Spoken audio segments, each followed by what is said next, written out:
Sore teman-teman, aku hari ini mau bahas babat alas tanah Jawa.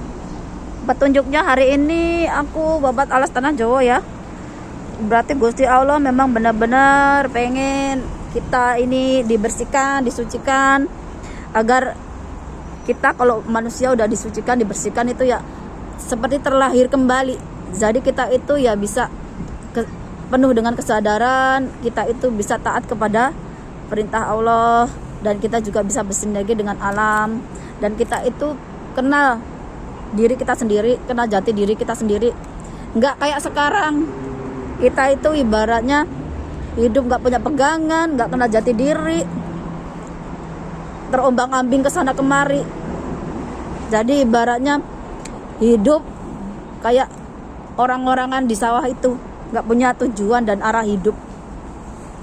Jadi hanya Allah yang bisa mengubah keadaan dari Nusantara tanah Jawa itu. Karena apa? Karena kalian tahu sendiri, tanah Jawa itu udah dikuasai partai, agama, dan orang-orang tertentu. Jadi sistemnya demokrasi. Jadi semua itu bikinan manusia. Dan hanya Allah yang bisa mengubah itu lewat apa? Lewat pembersihan. Disucikan kita agar kembali ke titik nol, agar murni kembali bahwa manusia itu ketika di dunia ini nggak punya apa-apa. Jadi semua akan di titik nol, akan dikembalikan lagi ke awal. Jadi Allah berkehendaknya seperti itu. Dan untuk memulai kehidupan baru itu akan menjadi lebih baik lagi. Dan alam itu kan makhluk ciptaan Allah, ada api, air, angin, tanah. Itu yang membawa keadilan dan kebenaran dari Allah. Jadi kenapa saya bilang Allah berkehendaknya seperti itu? Karena sistem Nusantara ini kan udah disetir sama bikinan manusia. Jadi udah nggak sesuai dengan kehendak Gusti Allah, udah nggak sesuai dengan cita-cita leluhurnya, udah nggak sesuai dengan alam. Jadi udah mentok jalannya.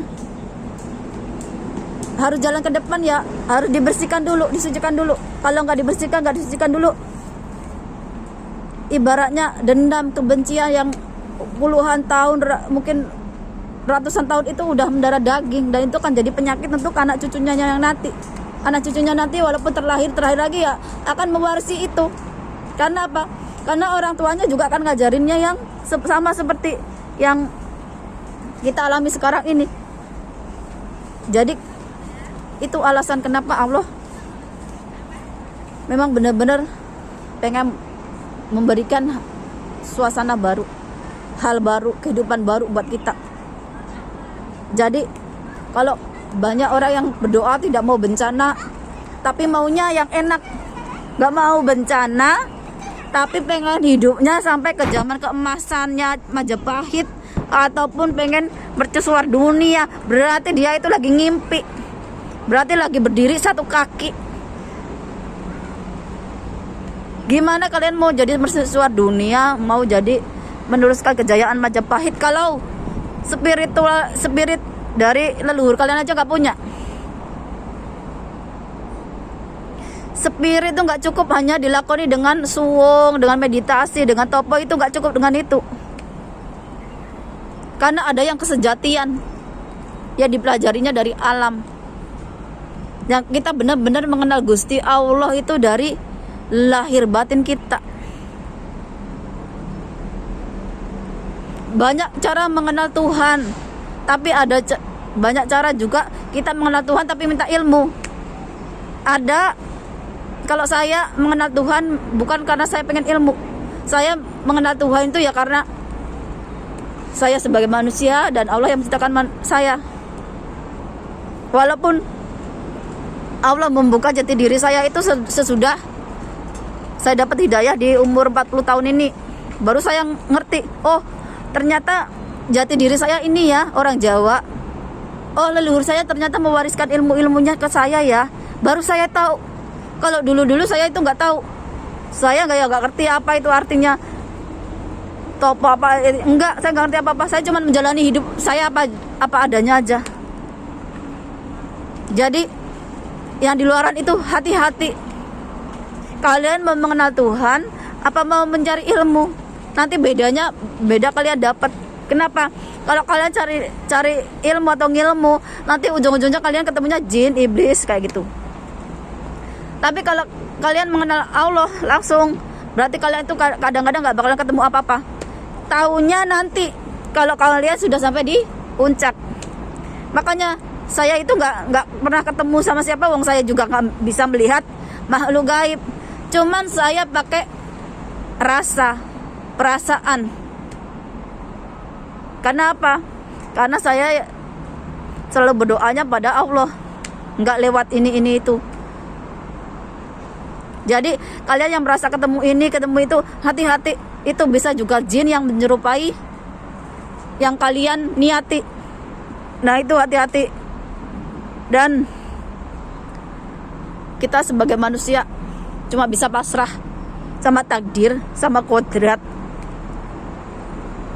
Kalau kita mau jadi ratu, mau jadi raja, mau jadi apapun di tanah Jawa, kita harus kantongi dulu restu dari Gusti Allah, dari alam, dari leluhur. Contohnya Pak Prabowo berkali-kali nyalon juga nggak dapat, nggak jadi. Kenapa? Karena dia nggak ngantongi surat izin dari Gusti Allah, surat izin dari alam, dari leluhur. Ingat, kita itu manusia. Kalau kita mau apapun, kita itu berdoanya kepada Gusti Allah, memintanya pada Gusti Allah, kepada Gusti Allah. Nanti kalau memang kita sudah mendapatkan restu, alam itu akan mendukung kita. Dan saya pengen yang terbaik, gak cuma buat saya, tapi untuk orang lain juga. Saya mau tugas saya ini cepat selesai. Kenapa? Karena saya udah nggak bisa noleh ke belakang, nggak bisa jalan ke belakang lagi. Jalannya harus ke depan. Kayaknya kalau di depan itu hutan, saya tebangi hutannya itu. Walaupun itu secara kegaiban, walaupun itu ibaratnya cuma simbol. Jadi kalau saya pengen jadi ratu, pengen jadi raja, atau saya pengen jadi apa, saya harus bisa bikin jalan saya sendiri, menemukan apa yang harus saya bangun, punya modal. Gak ada istilah raja atau ratu atau pemimpin apapun dia dibukakan jalan oleh orang lain, gak ada. Kita buka sendiri jalannya. Ibaratnya kita itu babat alas, kita itu bikin jalan buat diri kita sendiri. Jangan salah, ibaratnya kalau cuma simbol atau itu, ibaratnya energi kita. Energi kita main energi. Kita main kekuatan. Kalau dulu pakai perang, pakai ini enggak. Kalau sekarang kita pakai energi, pakai kekuatan yang ada pada diri kita. Makanya setiap manusia itu punya kekuatan, punya kelebihan sendiri-sendiri untuk mewujudkan impian dan cita-citanya. Kalau saya pengen mengubah diri saya, ingin mengubah sejarah. Agar apa? Agar saya bisa memuliakan orang tua saya, bisa mengangkat derajat Nusantara di mata dunia ini. Agar kita itu kalau jalan bisa berdiri dengan tegak, bisa dipandang orang. Kita harus punya spiritnya leluhur kita. Kita harus kenal kesejatiannya. Kalau kita pengen jadi penguasa di tanah Jawa, ya kita itu harus punya kesejatian. Jadi pamomongnya. Ibaratnya kita itu juga harus siap dengan resiko apapun. Jadi kalau yang di luaran itu gak mau bencana tapi pengen jadi mercusuar dunia, salah besar. Gak bakal kemana-mana. Karena apa? Karena mentalnya udah mental tempe. Dikasih hoak sedikit aja udah rusuh, udah ribut, udah berkelahi. mau dikasih siapapun ya tetap kayak gitu aja. Kalau nggak dibersihkan, kalau nggak disucikan dulu, baru dibangun kembali. Dan saya senang bahwa Allah itu ngasih hidayah. Ternyata di dalam hidayah itu ada tugas mulia yang harus diselesaikan.